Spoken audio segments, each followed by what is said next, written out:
Hello, everyone, and welcome to episode number 33 of the Dirty Side of the Grid podcast, where I've turned up late to qualifying, but everyone has taken engine penalties anyway, so we've started at the front of the grid. My name is Mohammed, and today I'll be going over quite a boring Italian Grand Prix. Um, on the agenda for today, we've got late safety cars, a necessary evil, or a disappointing end. I'm personally, I was very strongly on one camp, but I'm starting to see the reason why you might want a change. And to be fair, I've seen a couple suggestions of ways to change how things run without it being too gimmicky. Because there have also been articles recently, as in like a couple hours ago, I think, coming out about Stefano Domenicali, the CEO of F1, potentially thinking about handing out points in practice and then reverse grids. So there's that. Also on the agenda is much like me starting University with braces, is F1 really ready for all this new attention? Because the lights are on, the eyeballs are showing, the people are showing up to the track, the money is there, and the cracks are showing, the acne is showing, the the shiny metal bits are reflecting off the mouth of F1, and I don't know, they're starting to get exposed. Obviously, they're trying to hide it, like the booze on the podium, but at the same time, more viewers means more likes on Twitter. So I didn't have to be at the circuit, but I've heard of certain things that went down. So we'll also be getting into that. Also on the agenda, I've just realized a lot of people haven't seen a Singapore Grand Prix before or a Japanese Grand Prix before. So what I'm going to do from now on is at the end, when I'm reviewing my predictions, updating my fantasy team, I'm going to include a section about what you need to know about the track, previous winners, key events, and then maybe a couple years that you can look for. I think we used to do this actually. A couple years you can look for highlights of that are worth typing into YouTube, and then I don't know, I might just show you something interesting about the track, like a key event or something, or a championship that was won, a crash, a moment in history. But before we start with any of that, please like the video, subscribe if you're on YouTube, check out the socials that are around my head. If you're on audio, they're in the description, and be sure to leave a review. Uh, I'll read all of them. Any opinion matters, so let me know what you think, and we'll try and improve. Um, but yeah, first things first. Quite a boring Italian Grand Prix, I'll be honest, and it doesn't look good because, as I said before, if Stefano's trying to hand out points for practice and he's trying to reverse the grids and they're thinking of red flagging every single late safety car. F1 is clearly trying to optimize every single last second that they are on the TV screens of anyone in the world, or any TikTok, or any YouTube video, or any highlight, or whatever it is. So if they're so desperately trying to keep it entertaining and keep everyone's eyes on the sport, it looks like boring races. They might just, I don't know, I wouldn't be surprised if he just like poured concrete all over Monza and then just designed a new track himself. Which is why I'd like to say, like, if Monza becomes the type of track, because cars are so good at following, that doesn't produce a good enough race because it's a simple one stop and everyone just drives around in a straight line, low downforce, which means the slipstream isn't as powerful, DRS isn't as powerful, and nothing really happens. I'd want to keep it on the calendar, and this would go with Monaco as well, because I always keep saying this, but these new tracks, they try and have everything at once. Silverstone is the everything at one track. It has a couple slow chicanes, has a lot of fast corners, it has an S section, a couple decent straights, and it's very hard on the tires. All of these new tracks, they copy this. They have a long back straight, they have a couple of elevation changes, long corners, S section, hairpin, all the rest of it. Here's the thing. as much as it might make it an entertaining circuit, and Silverstone's definitely known for producing quality races, I'd rather see variation. So if someone else decided to make an extremely high speed with, well, Monza has like 11 corners, it's just a bunch of straight lines with a couple wiggles in there. I prefer it that way, to be honest. So I don't know, I'd much rather see a Monaco and a Monza on the calendar rather than seeing a bunch of Silverstones, because then everything just becomes Singapore at the same time, and maybe like Singapore and Saudi Arabia. I think the entire calendar will soon look like that, which would get boring. Um, what else do we have before we fully get into this? Yeah, the new attention. So, Formula One has a lot of new eyes on it, thanks to Drive to Survive and the season last year and all the rest of it. And you'd think Monza being, I think it was it's a 100th anniversary or something, being used as a race circuit. It's been on the calendar since the very beginning. You'd think they'd be used to holding these big events, but with a big turnout, they completely bottled it. I'm seeing people complaining everywhere about queues to go to and from the circuit. It's not even that far. I didn't even realize, but it turns out Monza is just on the outskirts of Milan. So all it takes is a couple buses or whatever, or a train or something, and you get everyone there. People were queuing for hours. I heard, I think 6 hours. I don't know if that was on the day or total, but like huge queues. I think like one bus or train per hour, someone said, which is insane. Um, that seems like something quite easily that could have been organized, seeing as you're going to know the date for the event well in advance. Um, there was also, here's like a different side of the scammy way they were running things. There were tokens, so rather than paying for your water or whatever through food and drink through like money, they used the token system. So there were huge, like massive lines for these tokens to try and buy water because they were limiting the amount of water you're allowed to bring in. I think it was like 500 mil. Then they ran out of tokens, so now there's huge queues for huge queues for water, and there's no tokens anywhere. Like that's just so badly run. Like to think you know pretty much the number of people showing up. You like I have no experience running an event that big, but you'd think once they've done it year after year, they know what works and what doesn't, and you'd be organized enough to figure out what's going on, especially since this isn't a last minute thing. I don't even like the idea of the token system in the first place. I don't know what it's trying to solve, but it just sounds a bit scammy, upselling things. And in terms of upselling things, portable chargers weren't allowed at the circuit. Normally, I'd complain about that, but I feel like that's meant to be a safety thing just because it wasn't allowed on a flight I went on recently. So I don't know if they're doing this as like a battery safety thing. Either way, they weren't allowed, but they were selling them inside and obviously at a premium price.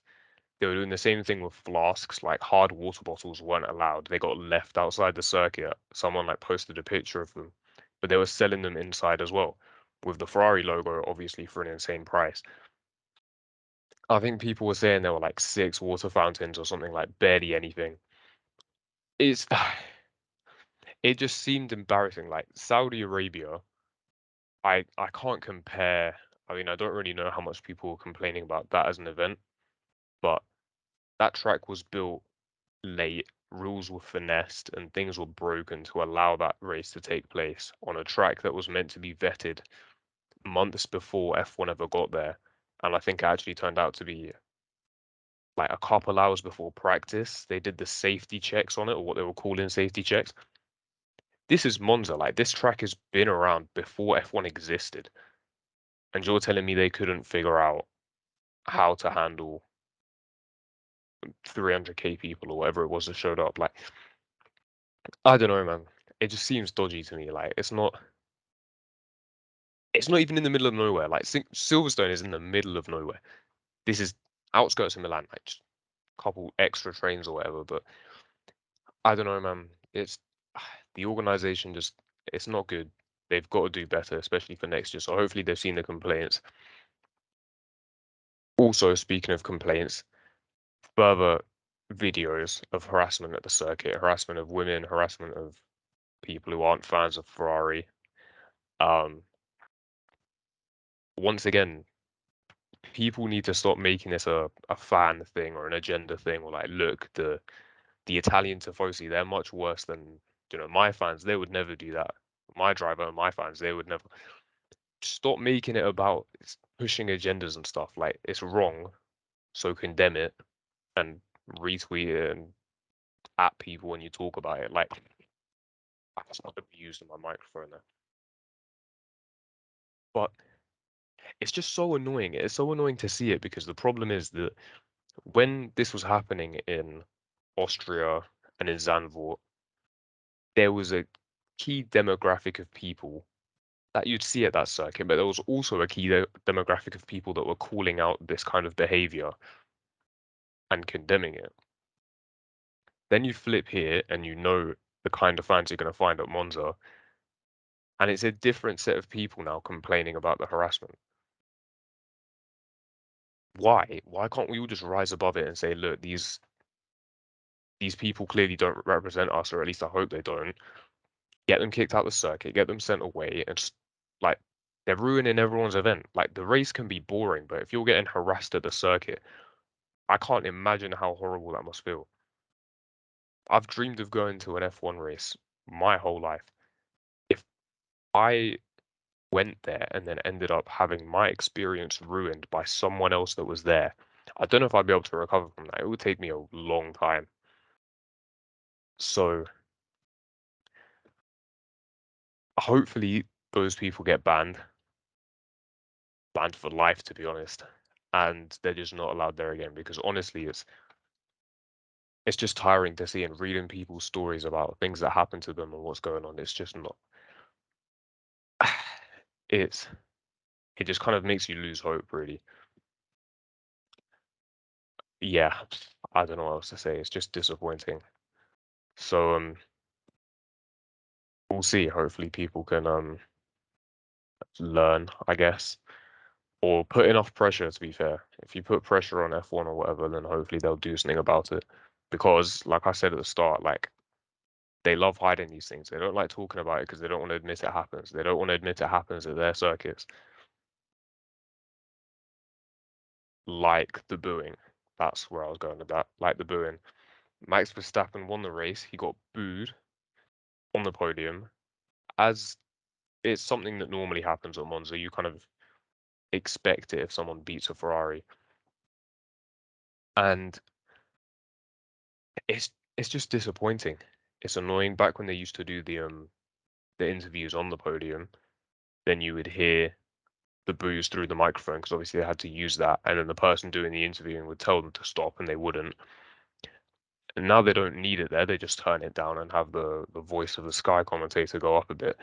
And it's just a bit dodgy hiding it. Like I understand why, but surely we'd much rather hear it, acknowledge it, and then say that's wrong rather than just hiding. I don't know. F1's just, as I said, you can't brush those braces like under the rug, mate. Like I've tried it. Listen, it's been a long time, and I tried, but you can't hide those things. Those things are gonna shine. They're gonna reflect off the sunlight.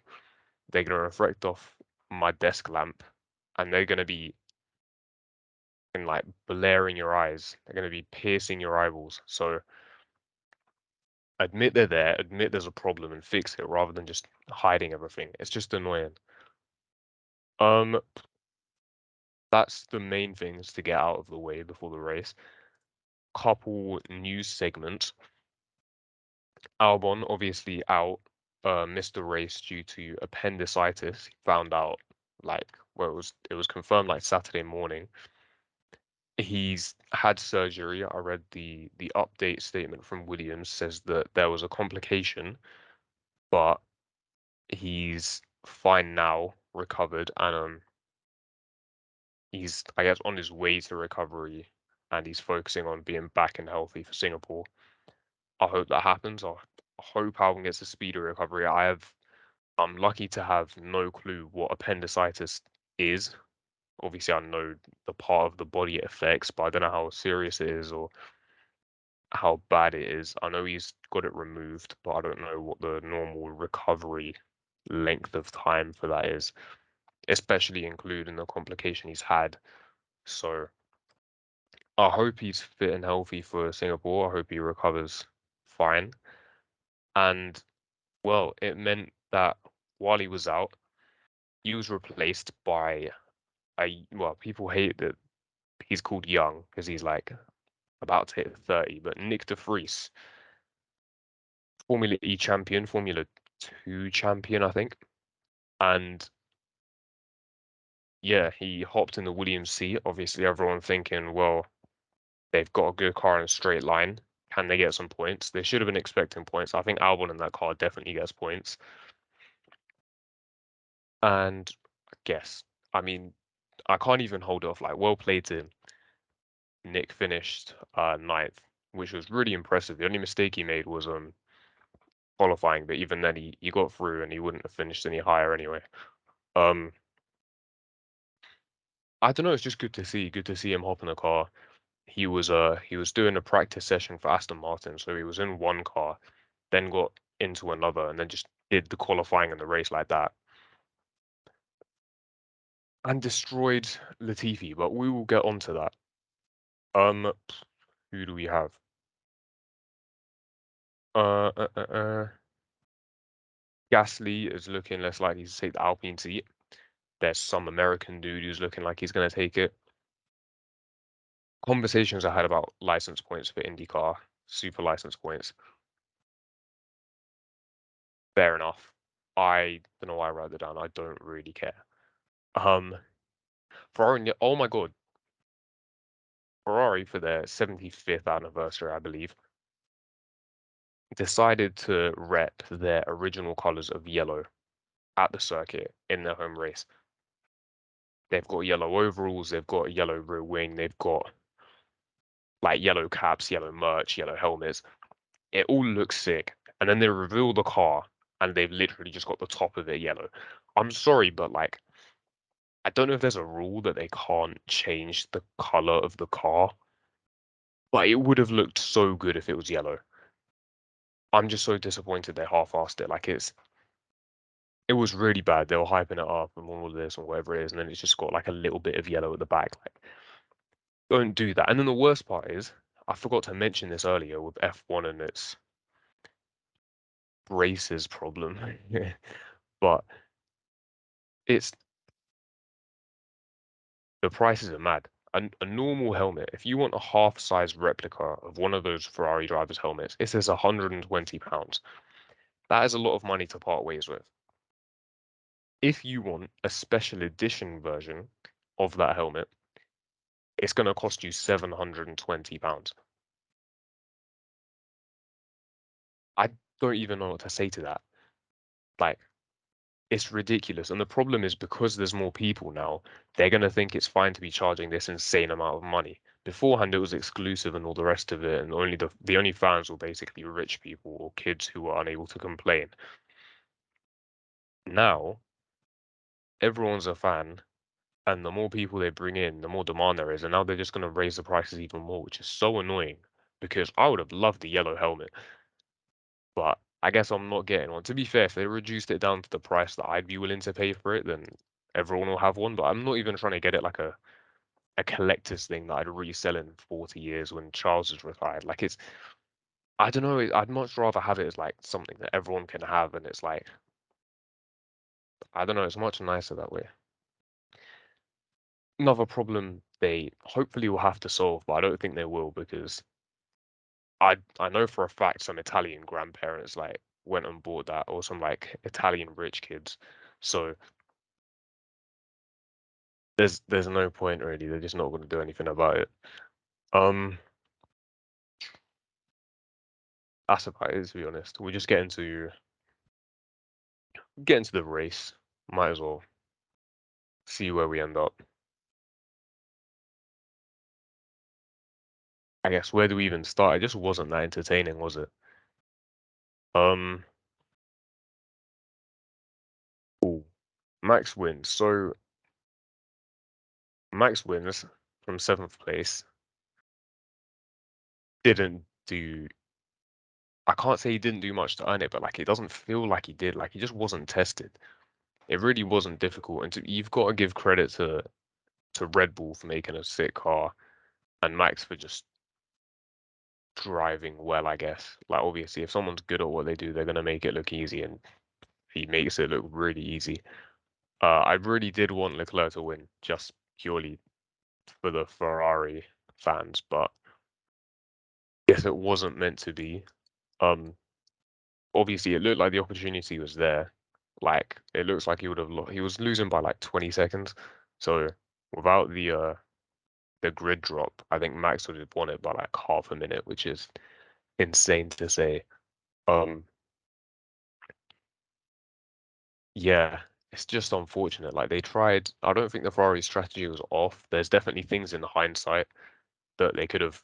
Like it wasn't optimal, but at the same time, I think at the time they did the best they could. It was definitely like they were definitely on the back foot the whole time, even though they started first. And unfortunately, we didn't even get a straight fight either. I think that's the main thing. Like every time either of them got near each other, someone pitted and changed their strategy. So we never actually got to see them anywhere near each other on track. Um, so yeah, didn't even get some like dead pass for the lead or anything. Um, and then everyone else just stayed in their places, to be honest. Sainz, Perez, and Hamilton made their way up the grids. Couple DRS trains in there.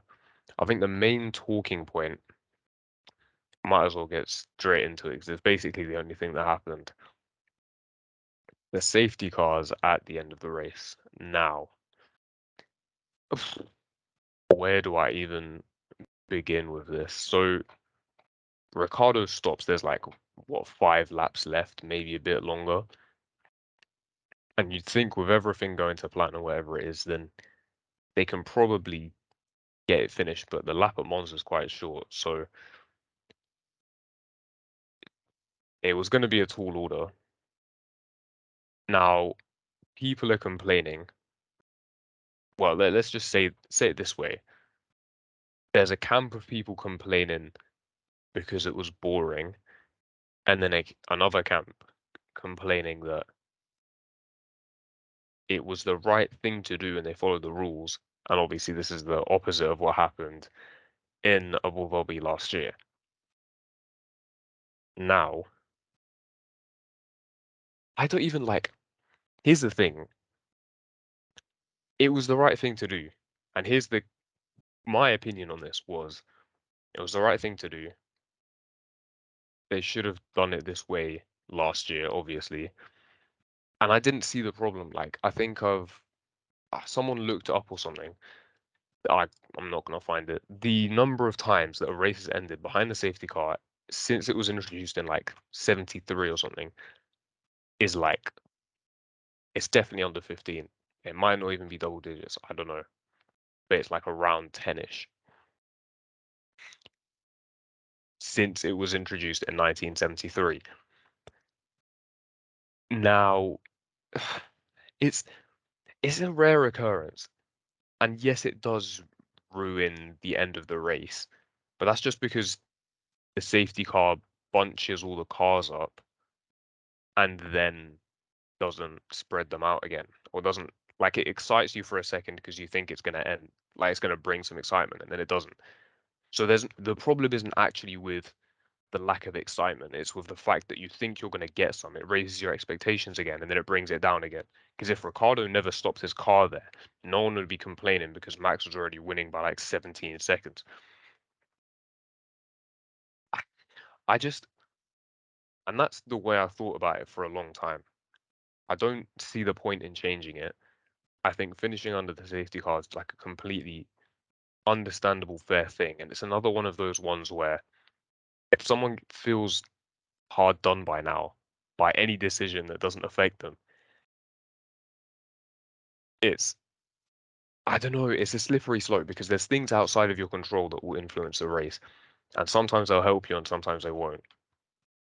Obviously, if you're Charles Leclerc, you're going to complain that you wanted the race to get underway because you want, like, it's given you a fresh opportunity to overtake Max.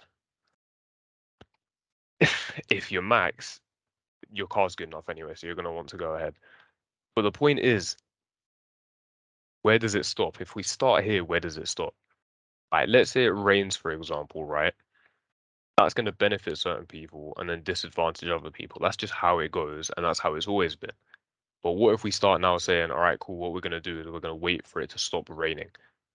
Or what we're going to do is pull out a VSC, everyone pits for inters, then you hop back out again in the exact same place as you were before.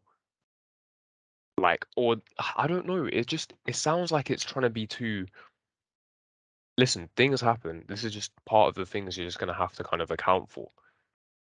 Like the percentage likelihood of a safety car is something you factor into your strategy depending on the racetrack you're at, because based on like the number of ones that have come out in the last number of years, how likely it is for something to happen. Obviously, certain tracks have better escape roads and whatever and all the rest of it, so you might be able to get away with it under a VSC or a yellow flag, and others you just need to bring out a safety car.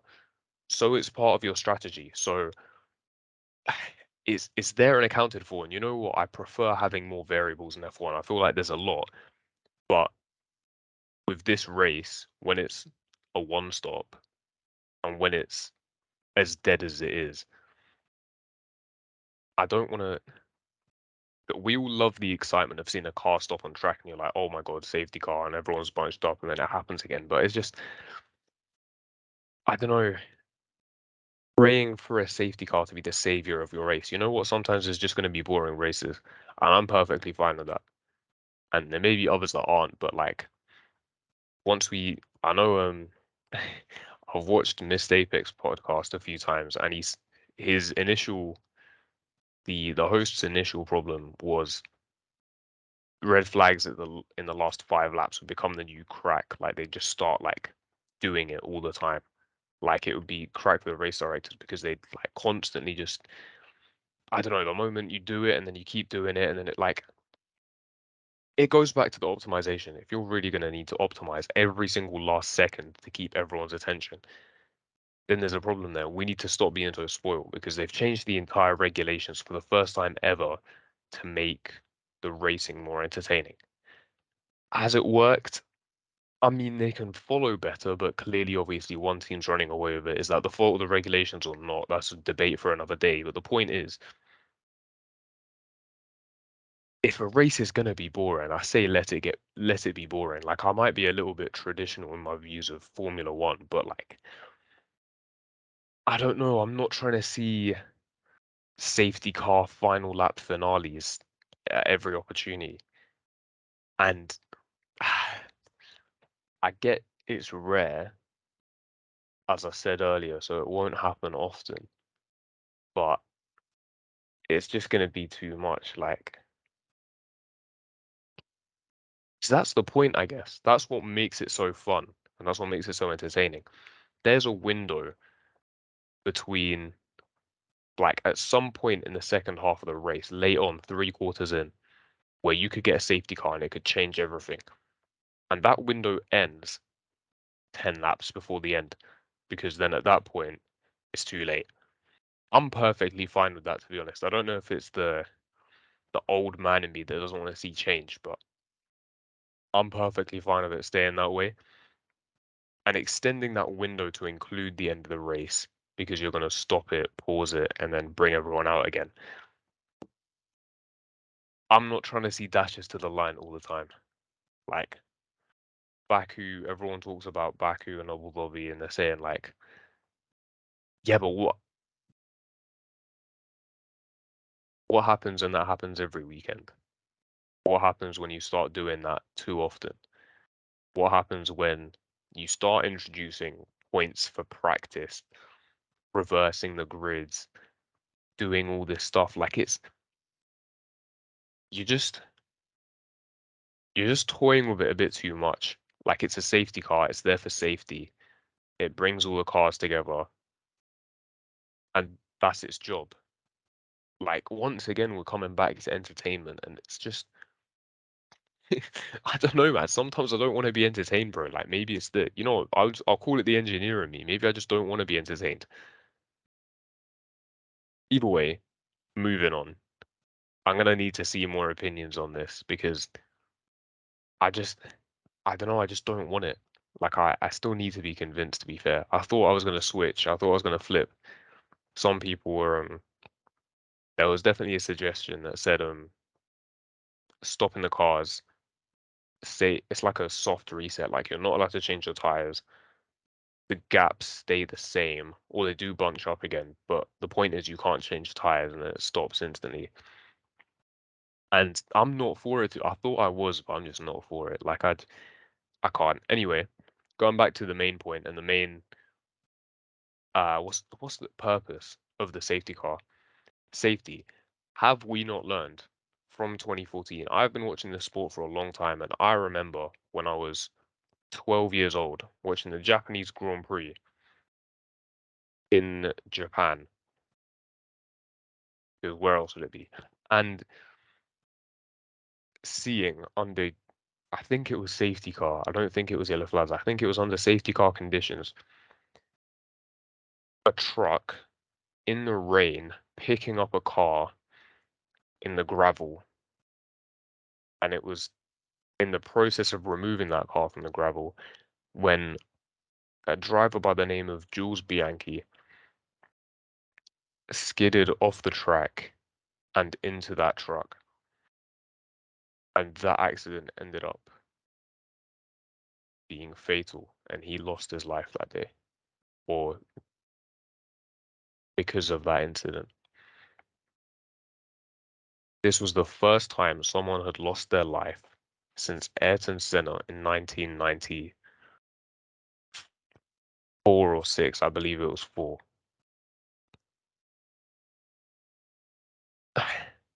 Since then, anyone who watched that race has winced at the idea of a truck being on the track next to the other cars in the rain.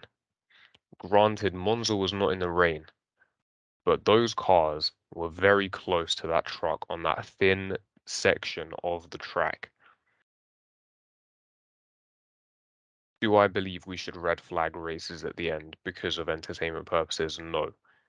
But purely on the grounds of safety and not seeing those cars go anywhere near that track. Like, I mean, it was moving.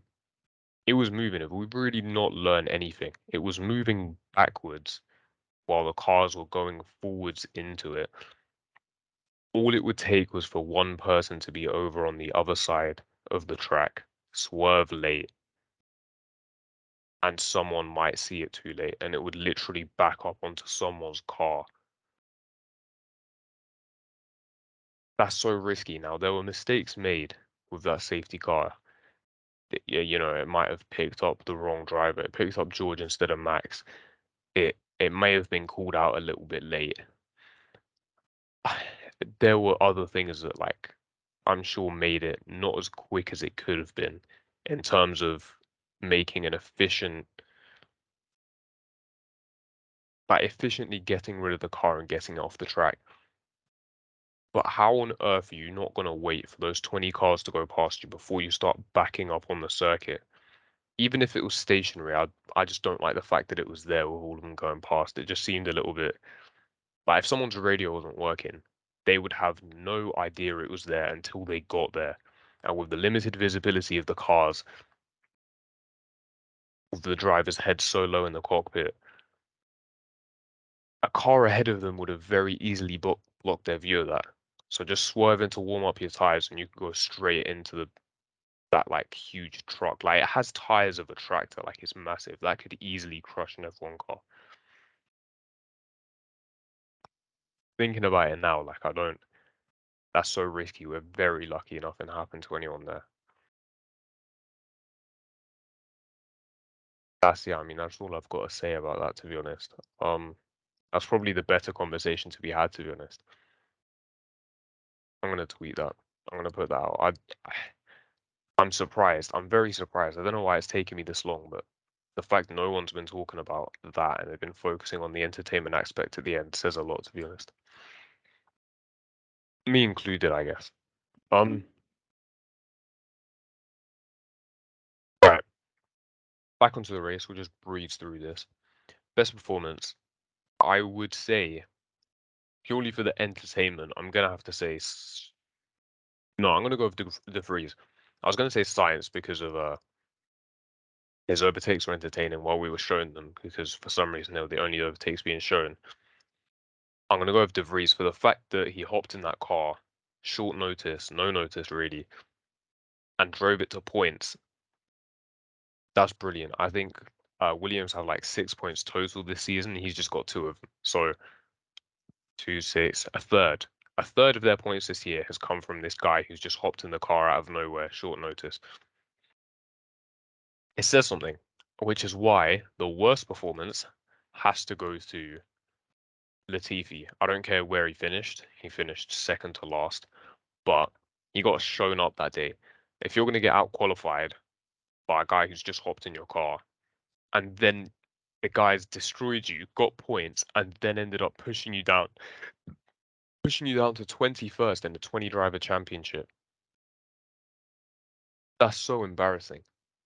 Like that's really tragic. And I think obviously it's a vicious cycle because you might have Latifi in there for the money he's bringing, and then you want to get rid of him by the time that you can develop the car to be good enough. But you can't develop the car to be good enough with Latifi in the car. And then if you get rid of him, you don't have his money, and the car's not good enough to bring you in enough points yet so you can reap the benefits of a higher position in the championship. So it's tough. But the thing is, at the end of the day, you're not going to be considered a serious team if you've got Latifi in your car. Latifi's been in there for way too long. I understand, you might have a pay driver here and there. You might have him for a couple years to pay your bills, but I'm sure the engineers would rather be working in a factory with the lights out than have Latifi driving their car.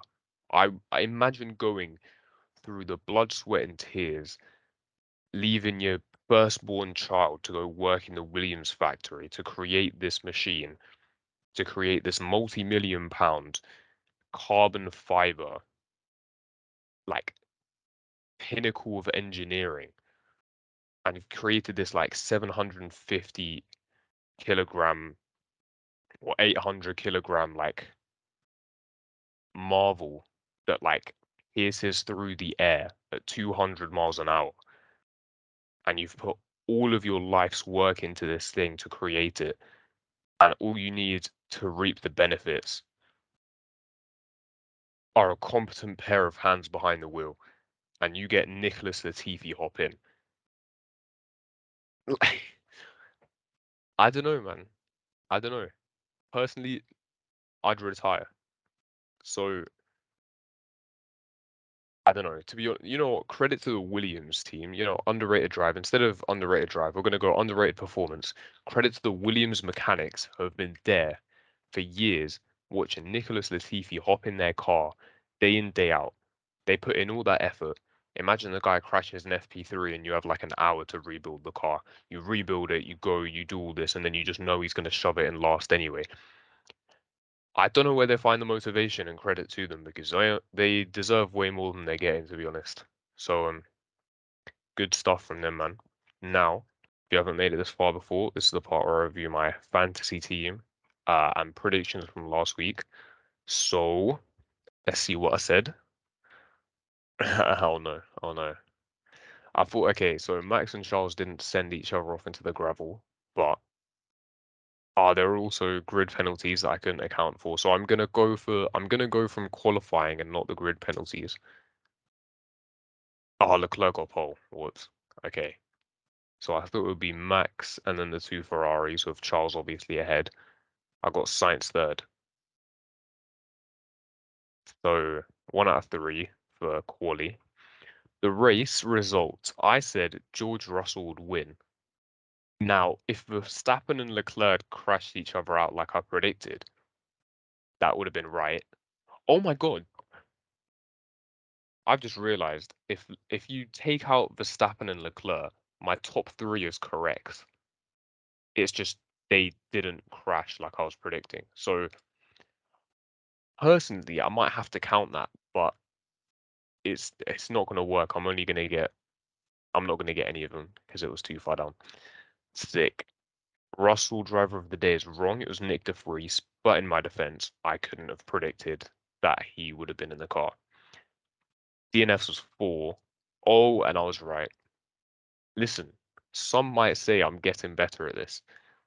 Others won't. And to prove that, we've got my fantasy team. I think this is going to be the first time in a while I haven't got triple digits in a race week, and it really hurts. Like I've done so badly. Oh no. Oh no. So I've come 13th out of 13 in our league, and it's pushed me down to 8th place. I'm doing horrendously. What a horrible week. I was doing so well.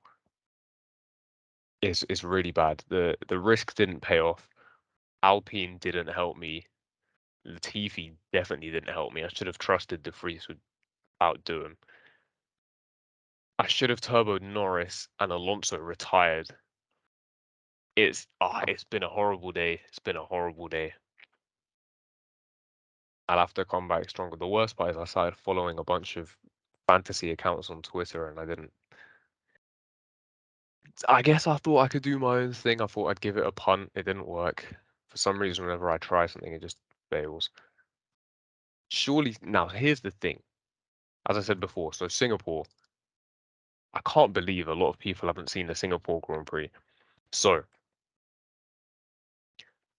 my opinions on the track, I love it. It's beautiful. It's so nice. I think it's the first ever, I think it might be the first ever night race we've ever had. Sebastian Vettel is a legend of night race helmets. So if you want to look up some nice sparkly helmets, Sebastian Vettel Singapore helmets. To be fair on the topic, Abu Dhabi helmets. Where else is a night race? That would have been his pinnacle. To be fair, you want to look up those two. Um, last year's winner, we didn't have a race last year due to COVID. So 21, we didn't have one. 2020, we didn't have one. So last one was in 2019. The winner of that was Sebastian Vettel, actually. It was his last ever win because he controversially undercut, well, the team allowed him to undercut Charles. So it probably should have been a Charles Leclerc victory. Significant moments, Crashgate, if you want to look that up. A team crashed a car on purpose to fix a race. There's a lot of documentaries out there on that. 2017 was a good one. Or was it 18? You only need to look up the first lap. I believe it was 18. No, it wasn't. No, it was 17. Yes, yeah, it was 17. Look up the highlights for the 2017 race. And Lewis Hamilton's 2018 pole lap is a nice one, if you can appreciate that kind of thing. But if you just want to watch race highlights, I'd go with 2017. There's a couple other good ones. If you want to see the weird looking cars from back in the day, like 2010 might be one you want to see. I have just plucked out of thin air though. It might have been a boring race.